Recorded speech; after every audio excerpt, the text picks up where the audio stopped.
Assalamualaikum, perkenalkan nama saya Dwiba Rahmayasni. Saya dari kelas 11 MIPA 1 SMA Negeri 1 Paguyangan.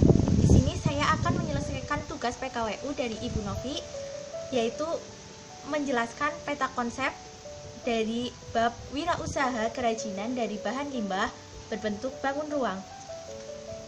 Berikut peta konsepnya. Wirausaha kerajinan dari bahan limbah berbentuk bangun ruang dibagi menjadi 5, yaitu A. Perencanaan usaha, B. Sistem produksi, C. Menghitung titik impas atau break-even point, D. Strategi promosi, E. Laporan kegiatan. Sebelum membahas materi, apa itu kerajinan bahan limbah berbentuk bangun ruang?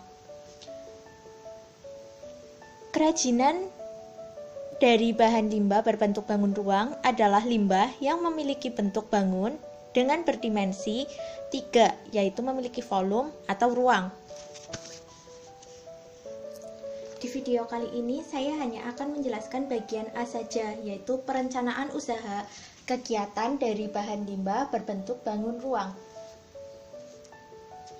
Yang pertama, ide dan peluang. Di sini saya akan menjelaskan 2, yaitu faktor pertimbangan dan tugas wirausaha yang dipertimbangkan.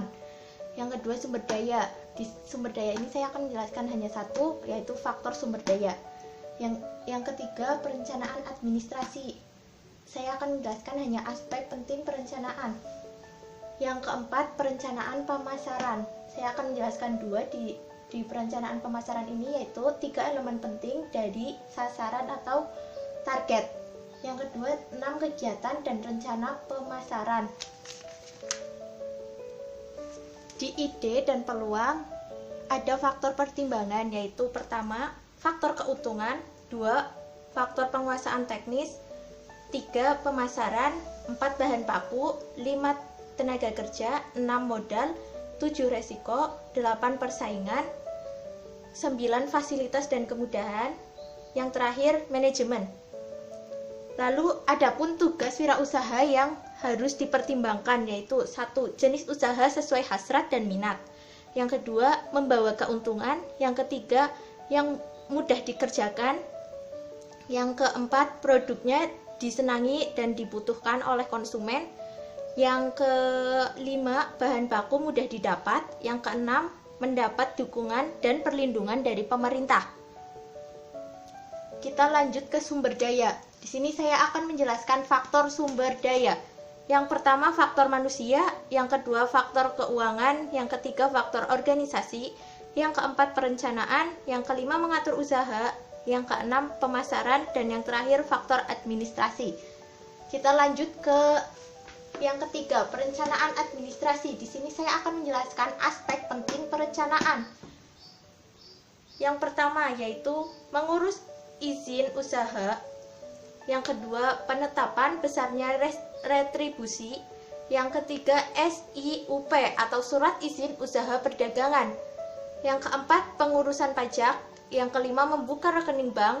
Yang keenam, TDP atau tanda daftar perusahaan. Yang terakhir, AMDAL atau analisis mengenai dampak lingkungan. Kita lanjut yang keempat, yaitu perencanaan pemasaran.